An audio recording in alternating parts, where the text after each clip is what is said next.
tell the people how beautiful they are and how important they are for the marine life. And also the reefs now that are being placed in Kuwait, the various areas, are they being made here in Kuwait by the team or brought from outside? What can you tell us about that? No, they're all made here. They're all made here, yes. Okay. And it takes some time to make them, you know. Okay. Actually, the reefs do take a lot of time to make and so forth. And in terms of the underwater, let's say, photography and so forth, I know the Kuwait Dive Team is very involved in that. We have some beautiful marine life here in Kuwait. What can you tell us about some of that? I know you have some new cameras. Yes. Well, that's the next step of making the reefs or the coral reefs is to document it and to show the people how beautiful the Kuwaiti marine life is. That's why we have focused on photographing and documenting the underwater life of Kuwait. The fish also is very nice too in Kuwait. The fish, the reef, we have a hard coral reef, we have soft, we have many beautiful fish and marine life in general. So this is the construction of this is the actual this is the big ones. The coral reefs being put into the water. I think people can see how huge they are. And this one we made at the team center. Oh, okay. We built it block by block, you know. The dive team members. Okay. They made that one, and with the help of Kuwait Oil Company, that's the ships we used and the cranes. We're of course very grateful to them, and it takes it's very hard work because the wind and the sea. You know, how long does a process like this take to put it down into the water? Well, it takes like a month to build, then a week to transport to Ahmadi port or Ahmadi harbor. Then depending on who's free, who's not, you know, and we're waiting for the best time to take them to the sea. You know, we have to all to be free because we're all volunteers. That's right. Members. So we look for the best time, then the best weather. Then the best tide, you know. So a lot of variables then. It's it's very time consuming and very hard work. We also have you were just mentioning also some beautiful natural coral reefs also. Not too many, but some very beautiful ones, I believe. We have very beautiful natural reef in Kuwait, and this is what we're trying to do. We are producing photographs and films for underwater life. And it's very nice, and we hope very soon we will publish a few books about it, and this will be very important step. Here we have Mr. Abdullah starting with some of the beautiful pictures.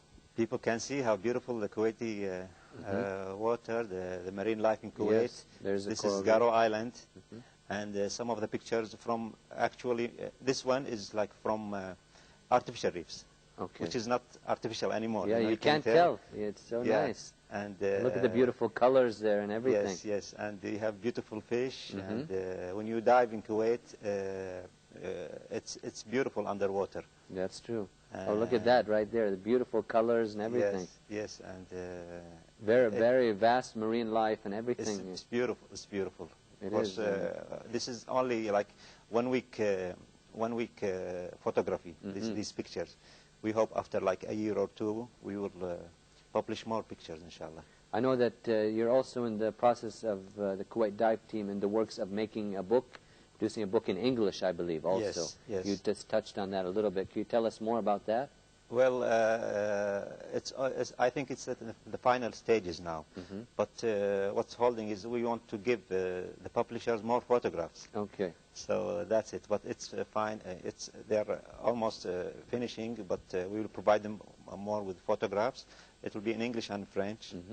And it will be the first book about Kuwait Dive Team in English, because many people wanted to know, about the Kuwait Dive Team and their activities and so forth. And I'm sure they'll be full of pictures of the beautiful marine life, inshallah. Especially the ones we just saw. So nice, and only 1 week of effort and work.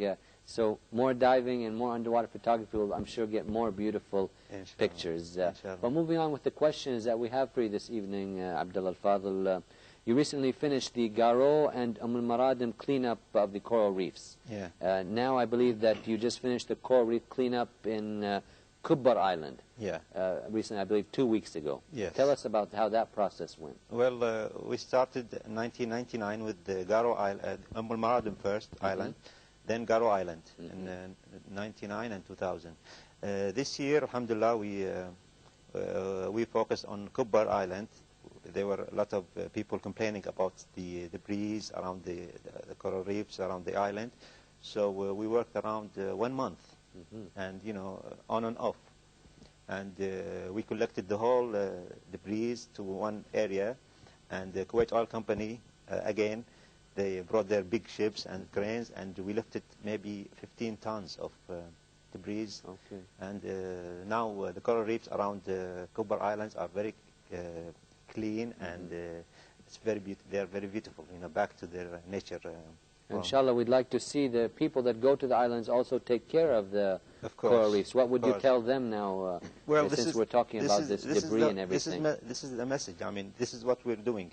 We're trying to teach people, or tell them that it's very important. The coral reefs are very important, and we should keep them so we and our children can enjoy them in the future, and let them, keep them in their best shape.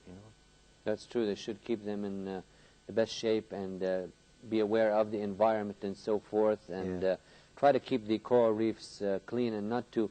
I know a lot of them, the divers and so forth, they dive and they step all around the coral reefs, and that can damage them, right? Yes, yes. You have to be very careful, and you have to be a good diver. When you dive, you don't go all the way to the bottom. You have to float. We call it, buoyancy control. When you have to float between, the top and the bottom of the sea.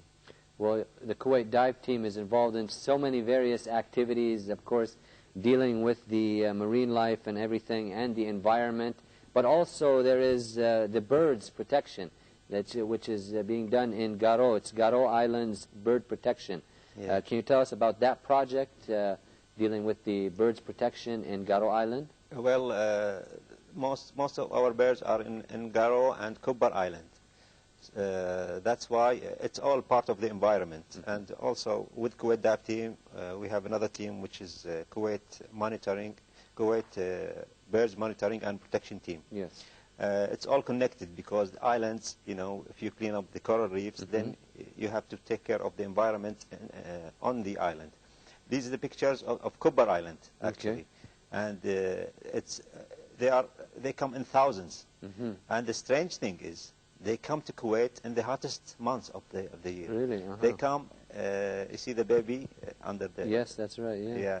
And you can tell the mother is cooling the baby's nest. Yeah. By covering it. By covering it. And they're, I believe, feeding also. With water on her feather. Oh, okay. Which is amazing. They come to Kuwait in the hottest, in the summer. Oh, okay. Which is like June and July. The hottest times in Kuwait. They come to Kuwait just to nest in Kubbar Island for 2 months, and then they leave all year. So how come they pick Kuwait, the hottest maybe country in the world, to come and spend the summer here? So it's a migrating bird then? Yeah, the 3 kinds of birds on Kubbar Island. They come to nest in June and July. Then they leave Kuwait and come back, the next year. Okay. Which is amazing. It's very hot. But we think they come to a certain kind of fish, small fish that's there at that time of the year. So that's why I was saying it's all connected. That's true. The marine life, the coral reef, the fish, all the part birds. of a cycle, a chain, all connected together. Yeah, which is very beautiful. When you watch it very close. And the birds we just saw were from Kubbar Island. But there's the Garo project. Can you give us a little more detail about that? Garo is very important, of course, and we're studying now. There are people saying that the island could get smaller, So is there any way we can protect the island from, getting smaller and smaller by the high tide? So this project will take time to study, and many people are helping with this project, inshallah. Inshallah, that's what we all hope for, and I know that the Kuwait